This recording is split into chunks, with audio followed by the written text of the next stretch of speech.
तीसरे अध्याय में कर्म योग का वर्णन है। कर्मेंद्रियाणि संयम यह आस्ते मनसा स्मरण इंद्रियार्थान विमूढ़ात्मा मिथ्याचार सौचते। भगवान ने कर्मयोग का सिद्धांत बताया कि हम कर्म कैसे करें। अगर हम कहीं पानी भर लें और उस पानी को निकलने की कोई जगह ना हो तो कहीं ना कहीं से वो रास्ता अपने आप बनाता। ऐसा ही शरीर भी, अगर इंद्रियों को हमने सदुपयोग नहीं किया तो ये इंद्रियां दूसरी तरफ जाकर के अंदर गंदगी पैदा करती है, मन में कई प्रकार के बुरे विचार आते हैं। दूसरा, अगर हम किसी प्रकार का कर्म नहीं करते तो भी हमारी इंद्रियां शिथिल हो जाती है। हम कितना भी अच्छा बगीचा लगाएं, उस बगीचा को जाकर के रोज हाथ फेरें, उनको स्पर्श करें, उनको चुम्बन करें, पर उसमें पानी ना डालें तो बगीचा कितना भी प्रेम करो तो सूख जाए। तो इसलिए भगवान ने कर्मयोग का सिद्धांत बताया कि हमें अज्ञान में न भटक करके और कर्म कैसे करना चाहिए इसकी विधि का पता होना चाहिए। अगर हम कर्म ठीक ठीक तरीके से करने लगे तो कर्म करते हुए भी व्यक्ति कर्म के बंधन से छूट जाता है, और नहीं तो व्यक्ति कर्म करना छोड़ करके अपने आप की इंद्रियों को जबरदस्ती संयमित करके, और जब वो इंद्रियों को प्रताड़ित करता है तो ये इंद्रियां अंदर से कमजोर होकर के और अंदर अंदर ही अनेक प्रकार के विकार उत्पन्न कर देते। और इसलिए भगवान ने कहा कि कर्म का सिद्धांत लेकर के चलो।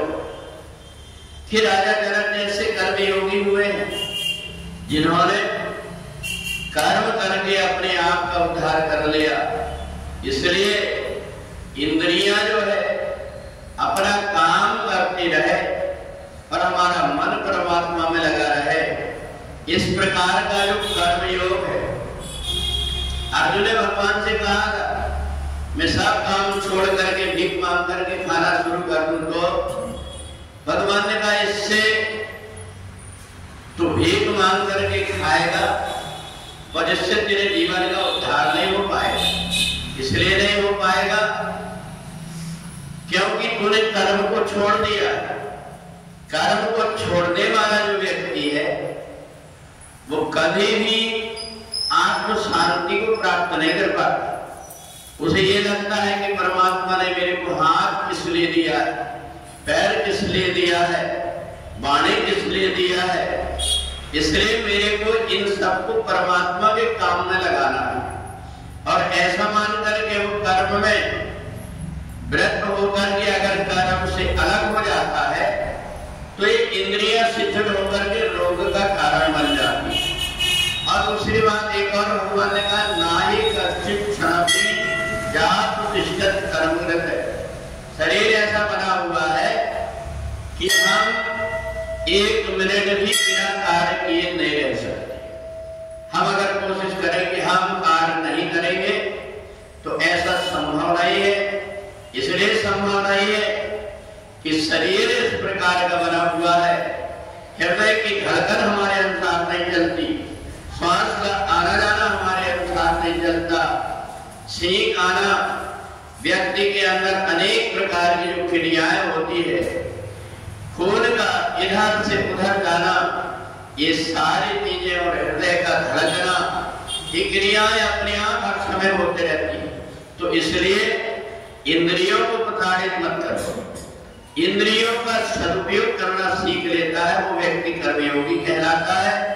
और कर्मयोगी व्यक्ति जो व्यक्ति काम में लगा रहता है, जो व्यक्ति आंख बंद करके बैठा रहता है, उसका मन इधर उधर भटकता है, किसी प्रकार के काम में लगा रहता है तो कर्म करते हुए उसको ये आनंद आता है कि मैंने जो शरीर प्राप्त किया हूँ इसको परोपकार के लिए परमात्मा के लिए उपयोग कर रहा हूँ, और ऐसा मान करके और वो अपने आप में संतुष्ट होकर के कर्म करता है तो कर्म में लिप्त भी नहीं होता और कर्म करने की कुशलता भी उसको बनी रहती है।